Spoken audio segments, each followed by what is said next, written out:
warahmatullahi wabarakatuh. Perkenalkan, nama saya Dara Indah Saputri. Di sini saya akan membahas fungsi manajemen dalam pencegahan insiden pasien jatuh di rumah sakit.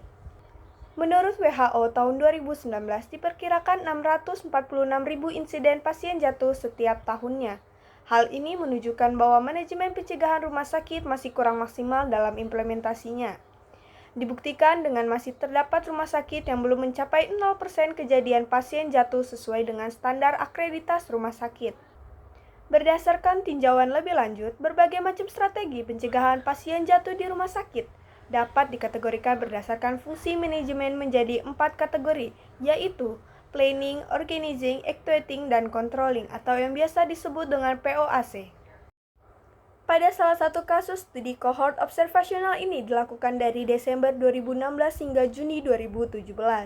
Pasien yang berminat direkrut di ruang tunggu dalam 3 bulan pertama, mengikuti pedoman Belanda yang ada tentang screening orang dewasa yang lebih tua di rumah sakit.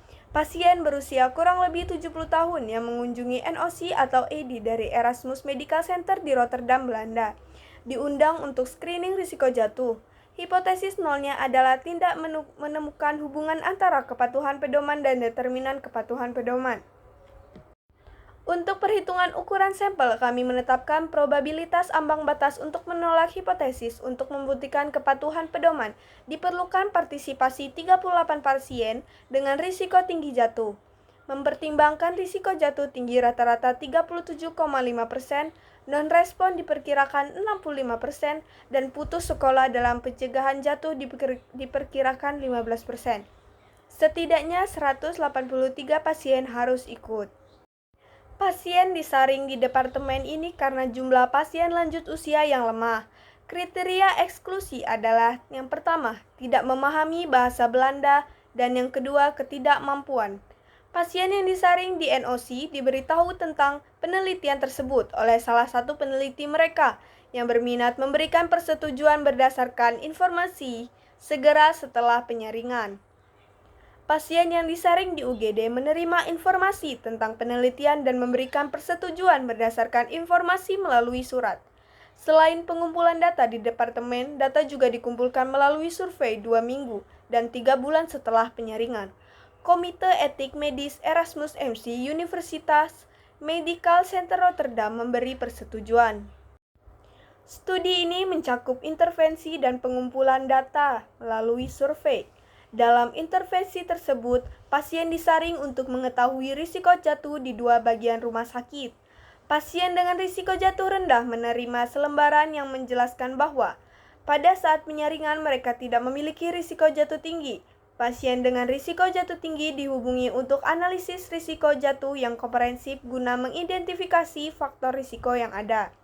Mereka menerima saran pencegahan jatuh pribadi berdasarkan faktor risiko mereka. Untuk pengumpulan data melalui survei, pasien yang disaring menerima 2 survei mengenai karakteristik pasien dan tindakan yang diambil pasien untuk mencegah jatuh. Pada studi kasus ini, saya sebagai pemimpin akan menerapkan fungsi-fungsi manajemen yang biasa disebut dengan POAC. Pada tahap planning, saya akan menyusun SOP atau pedoman scoring untuk melakukan screening faktor risiko pasien jatuh. Pada tahap organizing, pembentukan tim atau komite insiden pasien jatuh dengan anggota multidisiplin, peran yang melibatkan peran kepemimpinan serta komitmen rumah sakit. Pada tahap actuating, melakukan screening pasien berdasarkan pedoman screening atau SOP dengan faktor risiko jatuh yang tinggi. Pada tahap controlling, melakukan audit untuk memeriksa kepatuhan terhadap program pencegahan jatuh. Untuk program pencegahan jatuh di rumah sakit di masa mendatang, penting untuk mempertahankan kelompok tersebut. Untuk melakukannya, analisis tambahan harus dijadwalkan langsung setelah screening. Penelitian dapat menyelidiki kepatuhan terhadap saran tertentu dengan menggunakan kelompok yang lebih besar lebih jauh berdasarkan faktor risiko yang disajikan dalam penelitian saat ini. Penelitian mendatang dapat menyelidiki apakah faktor-faktor ini dapat memprediksi jatuh di masa mendatang.